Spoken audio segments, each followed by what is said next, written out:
네, 우리 하나님의 절대 주권 두 번째 시간입니다. 우리 보시면은 오늘은 하나님의 주권 가운데 이제 창조를 보실 건데요. 그 창조 가운데서 첫 번째로 천체 창조. 천체 하면 뭔지 아십니까? 천체 하면 지구, 해, 달 이런 여러 가지의 모든 만물들을 뜻하는 것이죠. 이런 천체 창조에 대해서 한번 살펴보도록 하겠습니다.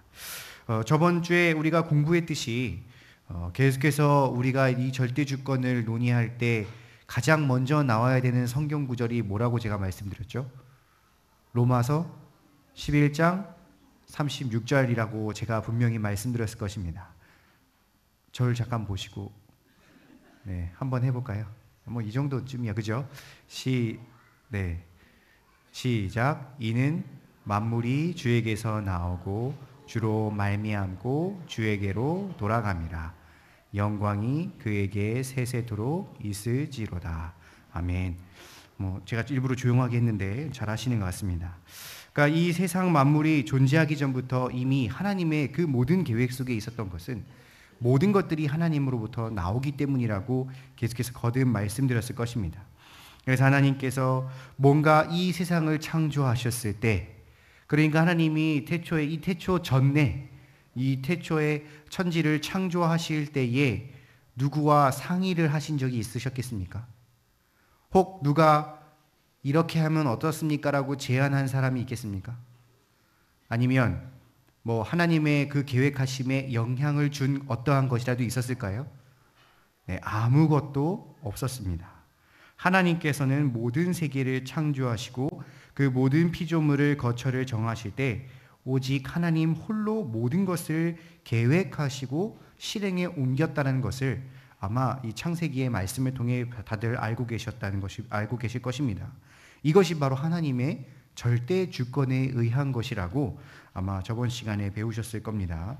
그래서 우리가 하나님의 주권은 인간의 이 측량할 수 없을 정도로 신비하고 오묘한 것으로 가득 찼다라고 나와 있는데, 여러분 혹시 뉴스 보시다 보면 심해어라고 들어보신 적 있습니까?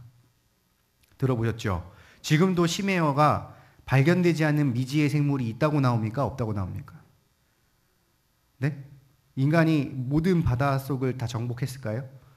못했죠. 가보지 못한 곳도 있습니다. 그러니까 이 인간은 이 하물며 이 지구라는 이 제한적인 공간조차도 다 알 수가 없는, 하나님의 이 측량할 수 없는 이 창조 세계를 알 수 없다라는 것입니다. 그럼 하물며 우리가 어찌 우주의 세계를 알며 또 영적인 세계를 다 알 수 있겠습니까? 그렇기 때문에 인간으로서는 우리가 하나님의 그 창조하심을 가히 측량할 수 없음을 이 성경 구절에서 통해서도 분명하게 나타나고 있다는 것을 꼭 아셔야겠습니다. 그래서 창조는 하나님의 말씀으로 무에서 유로 창조해낸 절대적 창조를 말했는데, 특별히 항상 거듭 말하지만 보통 창조에는 세상 사람들이 뭘 주장하죠? 창조하면? 창조론에 이 대적하는 것. 진화론. 그럼 진화론은 어떻게 해서 이 세계가 점점 된 겁니까? 누군가가 의도하고 한 겁니까? 아니면 아무것도 의도하지 않았는데 저절로 된 것입니다. 저절로. 그랑 말 그대로 무인격에 의해 발생됐다라고 주장하는데, 우리 기독교인들은 창조론을 주장할 때 그것이 아니라 바로 인격자에 의한 계획적인 창조다. 즉 하나님께서 인격적이신 분이며 그분이 자신의 형상에 따라 사람을 만드신 것뿐만 아니라 계속해서 이 세계에 운영하시고 통치하시는 것을 분명히 직접적으로 섭리하시는 분이라는 것을 오늘 우리가 계속해서 하나님의 절대 주권을 통해서 볼 수 있다는 것입니다.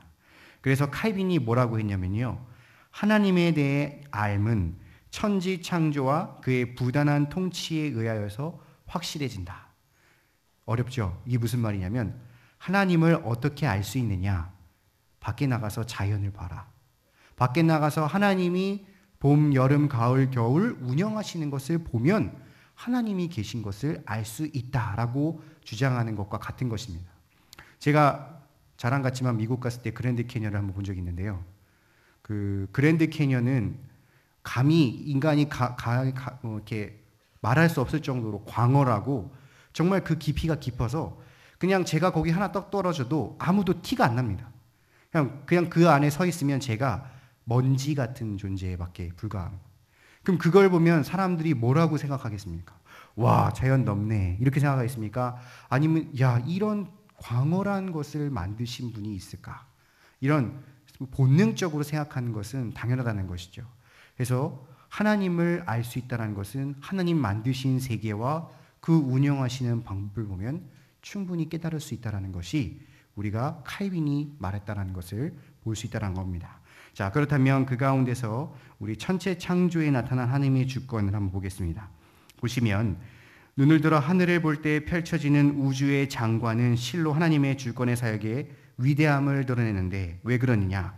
바로 태양과 달, 지구를 중심으로 한 태양계, 은하계, 각 성자의 신비로운 운행과 찬란한 현상들이 우연히 이루어진 것이 아니라 세밀하고 섬세하고 전능하신 하나님의 권능에 의해 천체를 붙잡고 운영하고 계신다라고 지금 말하고 있지 않습니까? 제가 재밌는 책을 한번 봤었는데요. 지구가 지금 현재 있는 위치에서 5cm만 앞으로 가면 어떻게 되는지 아십니까? 앞으로 5cm만 앞으로 가면요, 태양에 가장 닿는 면적이 타 죽는답니다. 그러니까 태양이 가장 그 주기를 돌아서 가장 쏘는 부분이 있지 않습니까? 그 부분이 타서 죽는데요. 그러니까 거기에 생물이 살 수가 없답니다. 그럼 지구가 반대로 5cm만 뒤로 가면 어떻게 될까요? 반대로 태양이 닿지 않는 면이 완전히 얼어붙는답니다. 그러니까 정말 섬세하고 세밀하게 이 지구가 설계 있는 것이 과연 우연으로 할 수 있는가라고 거듭 이 말씀을 하고 있다라는 것이죠. 그렇기 때문에 하나님께서는 궁창의 광명체들, 낮밤을 나누시고 해와 달을 만드시고 그 쓰임새도 다르게 하신 그 모든 것들이 다 하나님께서 만드셨다라는 것이죠. 그럼 사람이 왜 태양은 저렇게 빛나는가? 왜 달은 저거밖에 빛나지 않는가? 왜 수많은 별들이 있는데 그 가운데 빛나는 게 있고 작은 빛나는 게 있는가? 하고 백날 자문자답을 해봐도, 아니면 지나가는 사람들 붙잡고 물어봐도, 아니면 그렇게 학위가 높은 박사들을 붙잡고 물어봐도 알 길이 없습니다. 왜냐하면 하나님이 그렇게 지으셨기 때문에, 하나님, 우리 사람의 이성이나 사람의 과학이 있기 전에 바로 하나님의 위대한 주권의 창조의 역사가 있었기 때문에 그건 하나님밖에 알 수 없다라는 것을 거듭 얘기하고 있다는 것입니다. 그래서 시편의 성도 맨 밑에 있는 성경 구절을 한번 읽어볼까요? 맨 밑에 시편 성도는 하고 있죠. 하늘이. 한번 읽어보겠습니다. 시작. 하늘이 하늘의 영광을 선포하고 궁창이 그의 손에 하신 일을 나타내는도다. 날은 날에게 말하고 밤은 밤에게 지식을 전하니 언어도 없고 말씀도 없으며 들리는 소리도 없으나 그의 소리가 온 땅에 통하고 그의 말씀이 세상 끝까지 이르도다. 하나님이 해를 위하여 하늘에 장막을 베푸셨도다. 해는 그의 신방에서 나오는 신랑과 같고 그의 길은 달리는 기뻐하는 장사 같아서 하늘 이 끝에서 나와서 하늘 저 끝까지 운행하며 그의 열기에 피할 자가 없도다 라고 노래했다는 것입니다. 그러니까 사람을 아무리 우리가 이것을 알려고 해도 그저 지으신 하나님에 대한 영광만 있을 뿐이라고 나와 있던 것처럼, 분명하게 창조라는 것은 우연히 벌어질 수 없고 오직 계획하신 인격적인 주권자에 의해서 발생했다라고 말 수밖에 없다라는 것입니다. 여러분 세대에서 시계 하면 가장 좋은 시계가 뭡니까? 스와치입니까? 아니면 롤렉스입니까? 뭐 각자 다르시겠지만요. 한 손목 시계의 부품이 몇 개 정도 들어가는지 아십니까? 혹시? 대략 한번 찍어 보십시오. 예?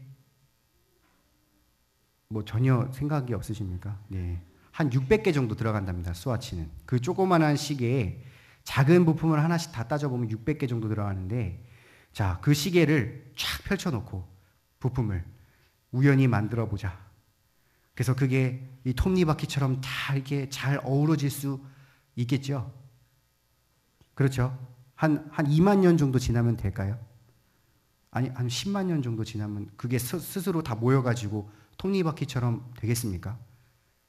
여러분들이 생각하기 때도 되겠습니까? 안 되겠습니까? 안 되겠죠. 마찬가지로 하나님의 이 창조의 세계는 결코 어떠한 것보다, 이 시계보다도 더 정밀하게 움직이고 운영되는 이 법칙이 결코 우연히 이루어졌다는 것은 정말 말도 안, 우리가 인간적으로 이성적으로 생각해봐도 안 된다는 것을 꼭 기억하시면서, 이 천체에 대한 하나님의 주권의 행사가 분명히 이 세밀하고 섬세한 시대에 이 천체의 이 운영의 법칙에 있다라는 것을 꼭 기억하시고 오직 하나님의 주권의 역사라는 것을 고백하시며 이 공부를 마치겠습니다. 꼭 한번 제가 시간이 없기 때문에 성경 구절들을 건너뛰었는데 다시 한번 성경 구절을 꼭 한번 읽어보시면 아마 더 쉽게 이해하실 수 있을 거라 생각합니다. 자, 우리 주제 연구 한번 공부하겠습니다. 맞는 것 한번 골라보십시오. 1번은 어떻습니까? 모든 색이 그 모양이 드러났다. 맞습니까? 맞죠? 자, 2번은 어떻습니까? 그를 돕는 모사가 있었다. 네? 없죠. 그런 하나님 역사된 모사가 없었죠. 자, 3번 어떻습니까? 측량할 수 있는 신비와 오묘. 측량할 수 없는 이죠. 틀렸죠. 자, 4번은 어떻습니까? 무에서 유를 창조한 오죠. 자, 5번은 어떻습니까? 5번은 만물을 존재한 명하신 존재의 원인자가 된다는 의미 맞죠? 모든 것의 원인자. 6번 어떻습니까? 무인격에 의한 자연 창조 발생 아니죠? 자, 7번 어떻습니까? 맞습니까? 네, 그들에게 사랑을 관심을 기울이는 인격적인 분을 알려주는 말씀. 8번 어떻습니까? 8번도 그 가치가 탁월할 수밖에 없죠. 자, 2번 천체에 관련된 한번 맞춰보십시오. OX. 1번 어떻습니까? 제대로 느낄 수 없다? 제대로 X죠. 느낄 수 있어야죠. 2번 어떻습니까? 신비한 운행과 찬란한 현상들이 그저 우연히 만들어진 것이다. X. 3번 어떻습니까? 동그라미입니까? 사람의 이성이나 사람의 과학이 있기 전에 하나님의 자신의 위대한 주권적 창조 역사가 먼저 있기 때문에 우리는 알 수 없다는 거 맞죠? 4번은 어떻습니까? 맞죠? 우연히 발생했다는 주장은 잘못된 것이다. 아마 전도하시면서 이 창조론과 참 많은 부딪힘이 있으실지도 모르겠지만요.